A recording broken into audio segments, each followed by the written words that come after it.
Hi friends, எல்லோருக்கும் காலை வணக்கம். This is Shivaji. Friends, video போகிறதுக்கு முன்னாடி என்னோடய சப்ஸ்கிரைபர்ஸ், வியூவர்ஸ், ஃப்ரெண்ட்ஸ் எல்லோருக்கும் என் மனமார்ந்த நன்றிகளை தெரிவிச்சுக்கிறேன். நான் உங்களுக்கு அந்த 100 எபிசோடு வரல வந்து கண்டினியூவாக 200 லைக்ஸ் வரும்னு எதிர்பார்த்துருந்தேன். ஆனால் இந்த வீடியோக்கு பார்த்தீங்கன்னா லாஸ்ட் வீடியோ பார்த்தீங்கன்னா 170 சம்திங் இன்னும் வந்திருக்கு. அதுக்கப்புறம் கொஞ்சம் டிசப்பாயிண்ட் ஆனேன். சரி, மேபி நம்ம மார்னிங் அப்டேட் இன்னும் கொஞ்சம் இம்ப்ரூவ்மெண்ட் பண்ண மாட்டோம் அப்படின்னு. அதுக்கப்புறம் அந்த 177 பீப்புள்ஸ்க்கு நான் ரெஸ்பெக்ட் கொடுக்கணும். இப்போ நான் 200 லைக்ஸ் வந்தால் தான் நெக்ஸ்ட் நான் மோட்டிவேஷன் அடைஞ்சு அடுத்த லெவல் போனோம் அப்படின்னா, அப்போ நான் அந்த 177 பீப்புள்ஸ்க்கு நான் ரெஸ்பெக்ட் கொடுக்காத மாதிரி ஆகிடும். ஓகேங்களா? நான் இந்த 200 லைக்ஸ் அப்படின்றது என்னுடைய ரிக்வஸ்ட், அன்பான ரிக்வஸ்ட், ஆஸ் ஏ ஃப்ரெண்ட்லியாக உங்கள்கிட்ட கேட்குறேன். நான் அது ஒரு மோட்டிவேஷன். அதான் என்ன சொல்கிறேன்னா, ஒரு சிலர் சொல்லுவாங்க, யாராச்சும் ஒருத்தர் கிளாப்ஸ் கேட்டு கூட பெறுவாங்களா, கைத்தட்டுனா அவங்கள பிடிச்சிருந்தா லைக் பண்ண போகிறாங்க, நீங்கள் ஏன் வந்து கேட்குறீங்க ரிக்வஸ்ட் அப்படின்னு கேட்குறாங்க.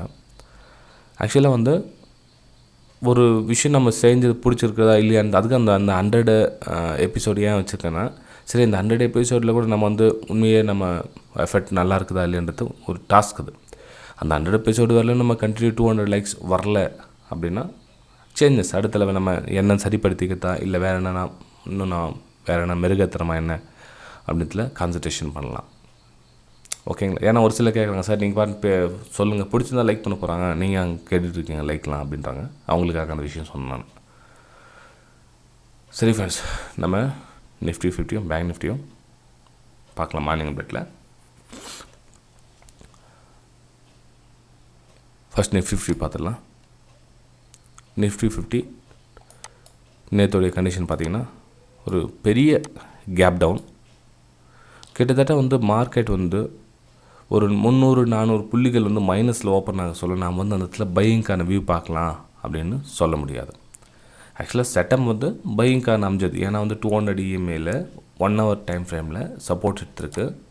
உங்களுக்கு எல்லோரும் நான் வந்து 200 EMA ஸ்ட்ராங்காக பிலீவ் பண்ணுறேன். 200 EMAயில் கரெக்டாக சப்போர்ட் எடுத்து அங்கேருந்து பையிங் செட்டப் அமைஞ்சிருக்கு.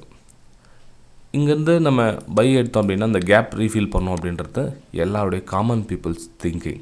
ஆக்சுவலாக வந்து மார்க்கெட் அப்படி நாம் என்ன நினைக்கிறோமோ அந்த மாதிரி மூவ் ஆகாது, வேறு டைரெக்ஷனில் மூவ் ஆகும். அவங்களுடைய ஸ்டாப் லாஸ் எங்கே போட்டிருக்காங்களோ அவங்களுடைய ஸ்டாப் லாஸ் ஹிட் பண்ணிட்டதுக்கு அப்புறம் தான் மேபி மேலே போகும். இல்லை கொஞ்சம் கன்சாலிடேஷன் ஆனதுக்கப்புறம், அதாவது மார்க்கெட் ரொம்ப நேரம் ஒரு கன்சாலிடேஷன் ஆனதுக்கப்புறம் தான் வந்து அந்த கேப் ரீஃபில் பண்ணும். கொஞ்சம் டைம் எடுத்துக்கும் ரீஃபில் பண்ணுறதுக்கு. ஓகேங்களா? இதை இன்னொரு ஆங்கிளும் திங்க் பண்ணலாம். என்ன மாதிரி ஆங்கிள் அப்படின்னா, ஒரு கேப் டவுன் ஆனது அப்படின்னா அந்த கேப் டவுன் ரீஃபில் பண்ணுறது ஃபஸ்ட் வந்து இது ரீஃபில் கிடையாது. நிறைய பேர் தப்பாக புரிஞ்சுருக்காங்க. இந்த வீடியோ ரொம்ப யூஸ்ஃபுல்லாக இருக்கும் ஃப்ரெண்ட், நல்லா கவனிச்சுக்கோங்க. இந்த ரீஃபில் நம்ம எக்ஸ்பிரேஷன் பண்ண முடியாது. இந்த இடத்துல ரீஃபில் பண்ண மார்க்கெட்டு நம்ம வந்து பை எடுக்கலாம் அப்படின்ற எக்ஸ்பெக்டேஷன் பண்ணாதீங்க. மேபி போகலாம், ஆனால் எக்ஸ்பெக்டேஷன் எது அப்படின்னா இது தான் உங்களுடைய எக்ஸ்பெக்டேஷன். ஏன் அப்படின்னா ஒரு ரெசிஸ்டன்ஸ் பிரேக் அவுட் ஆகிடுச்சுன்னா, ஆல்ரெடி லாஸ்ட் நம்ம ஃப்ரீ வெபினாரில் பார்த்தோமே சேம் அதே மாதிரி தான். ஒரு ரெசிஸ்டன்ஸ் பிரேக் அவுட் ஆகிடுச்சுன்னா அது சப்போர்ட்டாக ஒர்க் ஆகும். ஒரு சப்போர்ட் பிரேக் டவுன் ஆகிடுச்சுன்னா அது ரெசிஸ்டன்ஸாக ஒர்க் ஆகும். ஸோ இந்த சப்போர்ட் வந்து பிரேக் டவுன் ஆனது இப்போ என்னவா மாறினா இது ரெசிஸ்டன்ஸாக ஒர்க் ஆகும். ஓகே, ஏன்னா இது நிறைய பேர் தெரியாமல் என்ன பண்ணுறாங்க, கேப் ரீஃபில் பண்ண போகும், கேப் ரீஃபில் பண்ண அந்த இடத்துல பை எடுக்கலாம், அந்த இடத்துல பை எடுக்கலாம் அப்படின்வாங்க. ஓகேங்களா? இந்த இடத்துல பை எடுக்கணும் அவ்வளோ சீக்கிரத்துலேருந்து மார்க்கெட் மேலே போகாது ஃப்ரெண்ட்ஸ். இந்த பதில் சொல்லிட்டு தான் போகணும். இந்த ஏரியாவுக்கு பதில் சொல்லிட்டதுக்கு அப்புறம் தான் இந்த ஏரியாவுக்கு போக முடியும். இந்த ஏரியா ரெஸ்பெக்ட் பண்ணணும்னா அவ்வளோ ஈஸியான விஷயம் கிடையாது. ஏன்னா இவ்வளோ பெரிய ஷார்ப் சேலுக்கு ரெஸ்பெக்ட் பண்ணணும்னா ஸ்ட்ராங்கான பையர்ஸ் வேணும். ஸ்ட்ராங்கான பையர்ஸ் இதில் உண்மையிலே இருந்தாங்க அப்படின்னா ப்ரைஸு கன்சாலிடேஷன் ஆகிட்டு நிற்கணும். அவங்கள ஃபைட் பண்ணிட்டதுக்கு அப்புறம் கிராஸ் ஓவர் பண்ணி உள்ளே போகணும். இது இன்றைக்கி நம்ம மார்னிங் அப்டேட்டில் ரொம்ப முக்கியமான விஷயம் தெரிஞ்சுங்க, தெரியாதவங்க. ஏன்னா எல்லா கேப்பும் வந்து ரீஃபில் ஆகிடும் அப்படின்னா ஈஸியாக மார்க்கெட்டில் பணம் பண்ணிடலாம். ஏன்னா நிறைய கேப் டவுனு கேப் அப்லாம் ஆகும் பார்த்துருப்பீங்க. அந்த மாதிரி கேப் டவுன் கேப் அப்லாம் ஆகுதுன்னா இதுக்கு ப்ரீவியஸ் ரெசிஸ்டன்ஸோ அல்லது ப்ரீவியஸ் சப்போர்ட்டோ இருக்குதான்னு பாருங்கள். கேப் அப் ஆனால் கீழே வர சொல்ல ப்ரீவியஸ் ரெசிஸ்டன்ஸ் இருக்குதான்னு பாருங்கள். அதே மாதிரி கேப் டவுன் ஆனால் ப்ரீவியஸ் சப்போர்ட் என்ன இருக்குதான்னு பாருங்கள். அந்த சப்போர்ட்டு இப்போ வந்து ரெசிஸ்டன்ஸாக ஒர்க் ஆகும், அது கவனத்தில் வச்சுக்கோங்க. ஓகேங்களா? ஸோ அந்த மாதிரி நம்ம பார்த்தோம் அப்படின்னா இன்றைக்கி நிஃப்டி 50 என்ன கண்டிஷனில் இருக்குது. நேற்று பார்த்தீங்கன்னா நான் டெலிகிராம் சேனல் கூட எதுவும் சென்ட் பண்ணல. ஏன்னா வந்து அங்கே விஷயமே நடக்காதப்போ நம்ம என்ன சென்ட் பண்ணுறது. நம்ம இது பாருங்கள். ஓகே, இங்கே இருக்குதுங்களா? நம்ம ப்ரைம்லையும் சென்ட் பண்ணல, ஃப்ரீலையும் சென்ட் பண்ணல. ஏன்னா இந்த பேட்டர்ன் என்னென்னு நான் சென்ட் பண்ணுறது நான் உங்களுக்கு இது மாதிரி பேட்டர்ன் க்ரியேட் ஆகுது. இதில் நம்ம மேலே போகும் கீழே போகும் நம்ம எப்படி சொல்ல முடியும்? இடத்துல வந்து எதுவுமே ஒரு கிளியராகவே இல்லை. அந்த இடத்துல ஒரு 11 o'clock பார்த்தா 11 o'clock வரலாம் எதுவும் கிடையாது. அப்போ நம்ம என்னத்துக்கு ஏன் சென்ட் பண்ணிடணும்? ஸோ எதுவும் இல்லை விடுங்க. நான் சொன்னேன் there is no pattern created, இன்னும் எதுவும் க்ரியேட் ஆகலை. ஆல்ரெடி 10:30 11 மணி 11:30 மணி வரலாம் ஆயிடுச்சு, எதுவும் இல்லை பேட்டர்ன் க்ரியேட் ஆகும் அந்த இடத்துல. அப்புறம் ப்ரைமில் கூட பார்த்தீங்கன்னா இது நிஃப்டி பேங்க்கு ஓகே மார்க்கெட் எந்த மாதிரி வியூ போகுது அப்படின்னு மட்டும் சென்ட் பண்ணியிருந்தேன் உங்களுக்கு. சேம் அதே மாதிரி இது பேட்டர்ன் வந்து 10:30 மணி சென்ட் பண்ணியிருந்தேன். அதுக்கப்புறம் பார்த்தீங்கன்னா ஒரு பிரேக் டவுன் வந்தது. அந்த பிரேக் டவுன் வந்து கான்ஃபிடன்ஸ் இல்லை ஃப்ரெண்ட்ஸ். ஏன்னா வந்து ஜஸ்ட்டு 200 EMA ரெஜிஸ்டன்ஸ் ஆகிட்டு கீழே வந்து அவ்வளோதான் தவிர அதுக்கப்புறம் வந்து ஒரு ப்ரைஸ் ஜோனில் மாட்டிச்சு. அந்த ஜோன் கூட உங்களுக்கு க்ரியேட் பண்ணியிருப்பாங்க. கீழே 38,160யும் மேலே 38,360 ஜோனும் ப்ரைஸ் வந்தது. இதுக்கப்புறம் வந்து ப்ரைஸ் எந்த மாதிரி போகுன்றத அப்டேட் பண்ணி தான் பாருங்கள். எல்லாம் ரெஜிஸ்டன்ஸ் 200 EMA இது. அதுக்கப்புறம் ப்ரைஸ் கன்சாலிடேஷன் மார்க்கெட் அப்படியே முடிஞ்சிருச்சு. நீங்களும் இந்த ப்ரைம் டெலிகிராம் சேனல் ஜாயின் பண்ணிக்கலாம். ஒன்று டிமேட் அக்கௌண்ட் ஓப்பன் பண்ணியும் ஜாயின் பண்ணிக்கலாம், இல்லை வெபினார் அட்டன் பண்ணியும் ஜாயின் பண்ணிக்கலாம். இது ஃப்ரீ தான். உங்களுக்கு வெபினார் அட்டன் பண்ணால் பே பண்ண மாதிரி இருக்கும்.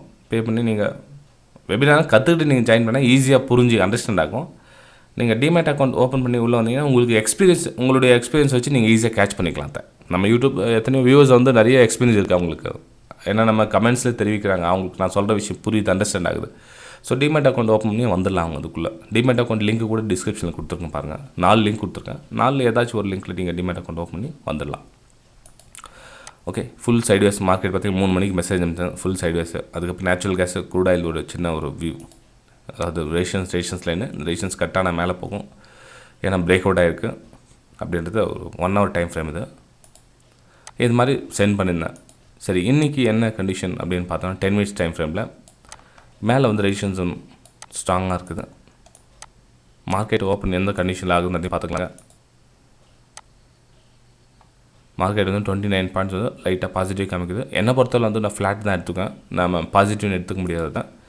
ஃப்ளாட் 25 பாயிண்ட்லாம் வந்து இப்போ நேற்றோடைய 400 பாயிண்ட்ஸோடைய எஃபெக்ட் வந்து 25 பாயிண்ட்ஸில் வந்து என்ன சொல்ல பெரிய நம்ம ரெஸ்பெக்ட் கொடுக்க முடியாது அதுக்கு. ஓகேங்களா? எப்போ நம்ம உண்மையிலே பை எடுக்கணும்னா இந்த ரெசிஸ்டன்ஸை கடந்து மேலே க்ளோசிங் கொடுக்குது 17,400 அபவ் ப்ரைஸ் ரொம்ப நேரம் நிற்குது, அங்கே அதுக்கு மேலே ஒரு ப்ரைஸ் ஆக்ஷன் நடக்குது அப்படின்னா நம்ம இந்த ஏரியாவில் ஒரு ஹையர் ஐ ஃபார்மேஷன் ஆச்சுன்னா நம்ம பை அண்ட் சேல் பண்ணலாம். ஓகே இந்த ஏரியாவில். ஏன்னா இந்த ரெசிஸ்டன்ஸு கடந்துச்சுன்னா நெக்ஸ்ட்டு வந்து என்ன ஆகும், இதெல்லாம் வந்து உங்களுக்கு ரெசிஸ்டன்ஸாக ஒர்க் ஆகும். ஏன்னா இது சப்போர்ட்டாக இருந்தது ஃபஸ்ட் அது. ஸோ ப்ரைஸ் வந்து இது வரலாம் மூவ்மெண்ட் ஆகும். இதெல்லாம் வந்து கொஞ்சம் கவனத்தில் வச்சுங்க. எது நமக்கு எந்த ஏரியா போனாலும் சரி ப்ரீவியஸ் சப்போர்ட்டுக்கு தான் ரெசிஸ்டன்ஸுக்கு தான், இதை மட்டும் கவனத்தில் வச்சுக்கோங்க. ஓகே சரி ஃப்ரெண்ட்ஸ், இப்போது ப்ரைஸு 17,400 அபோவ் வந்து போனால் உங்களுக்கு பை அண்ட் சேல் பண்ணலாம்.